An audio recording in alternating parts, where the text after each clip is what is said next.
You're spending half your time just making your organs function. You're just not aware that you're doing it. So this concept of realism, especially with controls, and I hear people say, you go to companies like you work in a football game, and they go, oh, we can't assist the player to run onto the line of the ball, because in sensible soccer, as in micro soccer, a lot of games, and you've probably done this, when you're within like 15 degrees, you just help the guy onto the ball. Well, that's a very good point. I think that's one area Sensible always excelled in, was the control system of the game. It always felt to me that you were in control. It was always fluid, and it was in control, and you built it from. That's because you need to interpret what the player's trying to do with a bit of plastic with 8 directions and a button, which is all he's got. You know, and you get people arguing that he should be running true to the line because that's the line he selected. Now forget, he's only got 8 bloody directions to select. You know, if you had to walk like that, it'd take forever to do a piss. It doesn't work. So you assist the player to interpret what subconsciously the brain's doing. And if he makes a huge movement over here, then you can understand he's trying to pull that lever. He's making a subtle movement. Subtleties are hard, and that's all comes back to this graphic iconisation. It's the same thing. You're psychologically managing and guessing what the player's trying to do, and best feeding back from what the game's doing is what you're interpreting. You're guessing he's trying to do. Do you understand what I mean? It's quite complicated, but games are constructed around psychological patterns to get intuitive stuff. So I don't know how that started the conversation. That's come across well, I think. I will take one more question. There we go. You're obviously passionate about games. You're obviously passionate about music. Now, not counting sex, drugs and rock and roll.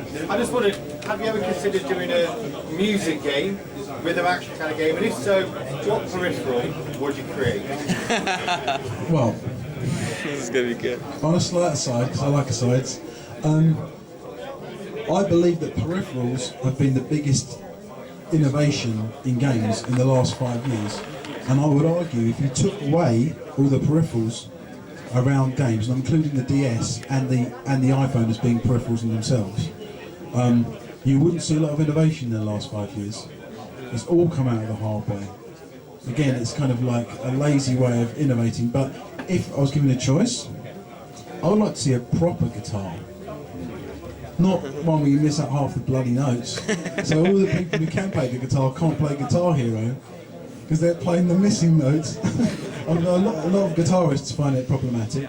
But, there's actually one thing which I would like to do at the moment. Maybe I shouldn't say this because it's a piece of innovation I want to try and push through someone. But I quite like the idea, and this is really populist, but coming off the back of Strictly Come Dancing, is a dance partner that you fling around. That would be really fun. Inflatable partner.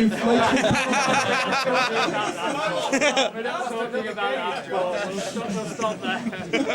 Yes, an inflatable partner with wobbly things in their legs so that you can spin them around. To dance with. Jim. I mean, Sex, Drugs and Rock and Roll was very, very open-minded. I mean, if someone had a good idea it went in. Have we got time to go through? Yes, certainly. You've got time to go through. People aren't easily offended. Okay, so we had my favourite thing is Sex, Drugs and Rock and Roll. This was one of the. Some of the ideas needed to be cut out in the end, but this was one of my favourites. There was This is pretty rude actually. So there was a whorehouse they went to visit Amsterdam, and there was a whorehouse there, and the way they selected the woman was like a game show. So you wandered in a room, and there's all these lights flashing, blah blah blah blah blah, and you tell it to stop, and it goes bleep, bleep, bleep, bleep, bleep, it's her. Okay, there's three different women. One of them, the game over scenario, I'll give you the middle one first. The first one was you went in and you. It was a wanking competition. So the woman strung herself up to this big like Wheel of Fortune thing with targets and numbers on points. And these two dwarves came in and they had like chain nipples to each other, and they got those things where you like that, you know, like in one of those old railway carts. Yeah? And as they did that, the wheel spun round. And then you and this other guy had this wanking competition to see who could score the most points in the time limit. That gives you an idea of where we're coming from, okay? The second one, they're all good gameplay mechanics, I might add. Bearing in mind the drugs affected your performance, so if you had done speed, everything would be fast. If you had done something which really slowed you down, you'd be like this. If you did acid, then you'd see all these weird stuff. So there's all the other game mechanics. Everything was game mechanics. And the second one was a snuff movie scenario, so the woman took you and then bound you up and then put you in cellophane and put a thing over your head, and it was lights, movie, action, game over. So that was she was the one not to get, by the way. And then the third one was oh god.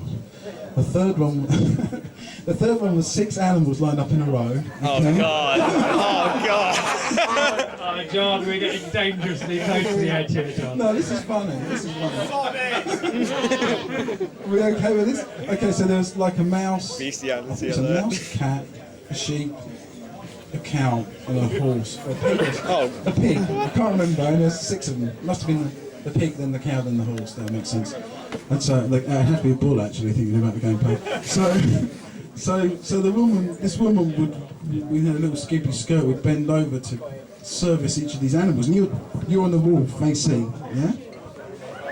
And of course you get the sound effects from the animals, which is the whole joke of it. And you had to have some way of repressing your libido to see how far you could go before you kind of like shot your load and lose the game by playing some kind of mini game to keep everything down. You know, she goes through the squealing pig and to me it's funny. You know? So that gives you an idea of the kind of content in the game. Well, it's only Viz, it's really Viz magazine in a game, pretty much, or Derek and Clive, or a combination of it. It's like Leisure Suit Larry meets Viz magazine meets Derek and Clive would be a pretty good description. And I think on that note, with a unique perspective on game design and development, as I said in the intro, we'd like to thank Jon Hare.